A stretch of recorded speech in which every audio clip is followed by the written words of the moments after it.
Mulan fait partie de l'un de mes dessins animés préférés quand j'étais plus jeune, avec ce côté femme forte, courageuse, chevalier, on va dire, et tout ce qui en découle derrière. Et donc j'ai décidé de choisir une citation pour mon projet créatif de cette vidéo, plutôt axée sur la calligraphie pour le coup, parce qu'il y a une phrase que j'aime beaucoup qui est dite à la fin. C'est la phrase suivante. La fleur qui s'épanouit dans l'adversité est la plus rare et la plus belle de toutes.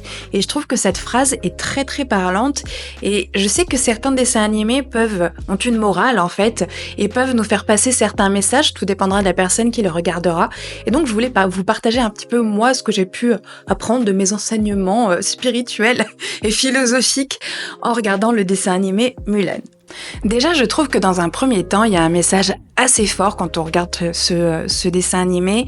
C'est ce côté en fait où au début, elle a du mal à trouver sa place. Vous savez, dans l'histoire, elle va voir la marieuse parce qu'il faut qu'elle puisse épouser un homme, c'est la tradition, il faut que ce soit comme ça. Le problème, c'est qu'on voit vite que Mulan ne rentre pas dans cette case-là. Et dans la chanson qu'elle fait, oui, je connais le dessin animé par cœur. Dans la chanson Réflexion qu'elle fait au tout début avec ses ancêtres, où elle chante, etc., elle dit vraiment qu'elle veut savoir qui elle est et où est sa place, en fait. Si ce n'est pas auprès d'un mari, où est-ce qu'elle est? Et c'est vrai que, mine de rien, c'est quand même un petit peu d'actualité, ce sujet. Et c'est vrai qu'en tant que femme, c'est parfois difficile de trouver sa place en tant qu'être humain tout court, en fait. C'est toujours un peu difficile dans cette société de pouvoir trouver sa place, surtout quand on rentre pas forcément dans les cadres ou qu'on a envie de tester différentes choses, de faire différentes choses qui ne rentrent pas, on va dire, dans la pression sociale et de ce que la société a envie que l'on devienne.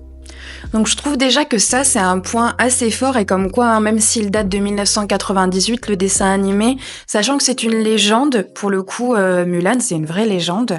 Alors, elle serait pas forcément chinoise, mais ça, je vous laisserai faire peut-être des petites recherches, à moins que vous vouliez que je fasse une histoire sur Mulan sous forme de bullet journal, peut-être, ou de journal créatif, ça pourrait être intéressant.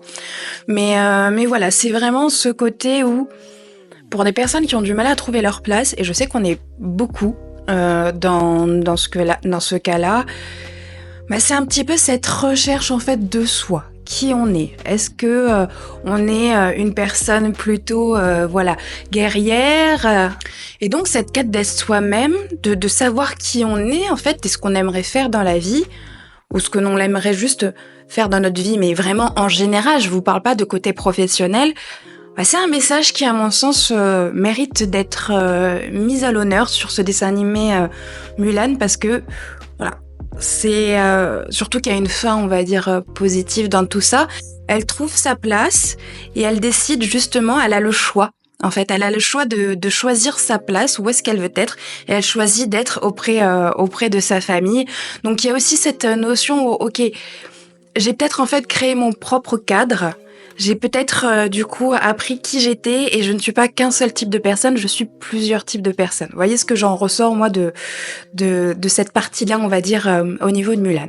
Le deuxième apprentissage, on va dire, que je peux dire concernant Mulan, c'est vraiment aussi ce côté confiance, parce que mine de rien, elle s'entoure d'amis, de camarades, je dirais même, qui lui font confiance, en fait, qui lui ont fait confiance, et qui même, quand ils ont appris que c'était une femme, je spoil pas, hein, j'espère que vous avez vu Mulan, hein, même quand ils ont appris que c'était une femme, eh bien, ils lui ont quand même refait confiance après. Donc il y a vraiment ce côté aussi, quand vous avez des gens qui ont confiance en vous et que vous êtes entouré de ce type de personnes-là, en fait, presque rien n'est impossible. Vous avez déjà une force phénoménale d'être à plusieurs. Et ça, voilà, c'est vraiment aussi ce que j'ai pu voir, parce que même avec Mouchou, le criquet, il y a toute une équipe quand même avec Mulan, et c'est vraiment ce côté solidarité et plutôt soutien, on va dire, qu'autre chose. Le dernier point concernant un petit peu les apprentissages du dessin animé Mulan, il y a un truc que j'aime beaucoup, surtout vers la fin quand elle on va dire quand elle accepte ce côté courageux, capable de sortir un petit peu des codes, et c'est d'ailleurs comme ça qu'ils arrivent à rentrer dans la cité.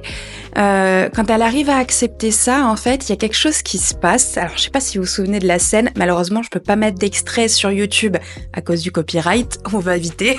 C'est une toute petite chaîne. Si je peux éviter de me faire striker dès le début, ce serait bien. Et donc, en fait, quand elle se retrouve face au méchant, il la sous-estime. Et elle cherche un outil pour se défendre. Et c'est un éventail qu'elle trouve. Et le méchant en face, il dit en gros, voilà, tu te retrouves un peu au dépourvu, tu n'as plus d'armes, tu n'as plus rien sur toi. Et elle utilise en fait l'éventail à son avantage en l'utilisant en l'utilisant pour retourner l'arme du méchant contre lui-même. Et j'aime beaucoup cette image parce que c'est quelque chose qui peut arriver très souvent, c'est-à-dire que ce soit des personnes qui vous sous-estiment ou que vous-même vous sous-estimiez. Enfin, c'est quelque chose qui m'est arrivé tout du moins et qui peut encore m'arriver. C'est vraiment ce côté où parfois, un simple objet ou une simple chose peut être ce qui fait notre force, sauf qu'on ne le voit pas vraiment. Et ce que j'aime beaucoup dans cette partie-là, c'est cette acceptation, en fait, de l'intelligence que l'on peut avoir face à certaines situations et de pouvoir, on va dire, se débrouiller quoi qu'il arrive. Je fais une petite aparté dans cette vidéo pour vous préciser que voilà, j'ai voulu tester la calligraphie sur ce carnet. Je pense que j'ai pas utilisé la bonne encre parce que comme vous pouvez le voir, ça bave de partout. Bon, c'est des tests, je teste, je vois, ça n'a pas marché. Et de même, j'ai voulu essayer de faire un effet avec les tampons, sauf que j'ai oublié de gommer des traits de crayon à papier. Mais c'est comme ça qu'on apprend. C'est en faisant des erreurs qu'on apprend. Donc au moins, je saurai pour la prochaine fois ne pas utiliser ce type d'encre sur ce type de papier.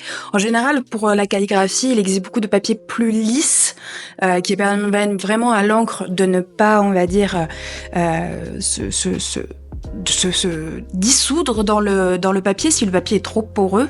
Sauf que là, j'ai un carnet que j'aimerais bien utiliser vraiment de façon un petit peu comme un journal de bord. Attendez, j'essaye de vous l'attraper. Voilà, c'est un carnet, c'est un papier de 100 grammes. J'ai fermé. Non, c'est bon. C'est un papier 100 grammes, mais vous voyez quand même, si je regarde en arrière, je sais pas si vous pouvez bien voir, il y a une trace derrière. Je vais voir ce que je vais faire sur cette page-là. Mais c'est pas forcément le meilleur carnet. Je l'avais acheté sur Amazon, mais c'est pas le meilleur carnet pour faire de la calligraphie. J'ai d'autres carnets avec un papier beaucoup plus lisse qui sont mieux. Mais peut-être que je pourrais faire une vidéo aussi sur les différents papiers calligraphie. Bref, c'était l'interlude. Donc si je dois résumer un petit peu les 3 enseignements que j'ai ressortis de Mulan, c'est petit 1, trouver qui l'on est. Malgré le fait qu'on ait peut-être du mal à trouver sa place, il y aura peut-être un endroit qui sera fait pour nous. Toujours être dans cette recherche-là de ce qui nous convient et de pouvoir faire le choix de ce qui nous convient le mieux. Il y a aussi la confiance, trouver des gens de confiance, parce qu'avec ces personnes-là, on peut toujours aller plus loin. Et l'autre côté, c'est ne pas se sous-estimer, ne pas laisser les autres nous sous-estimer aussi, bien sûr, mais surtout ne pas se sous-estimer, c'est-à-dire réussir à voir nos défauts, ça c'est très simple de voir nos défauts, mais aussi nos qualités. Et ça, c'est un travail un peu plus compliqué. Donc voilà, n'hésitez pas vous à me dire quelles sont les morales que vous avez peut-être retenues de ce dessin animé Mulan. Et puis moi je vous dis à très bientôt pour une nouvelle vidéo.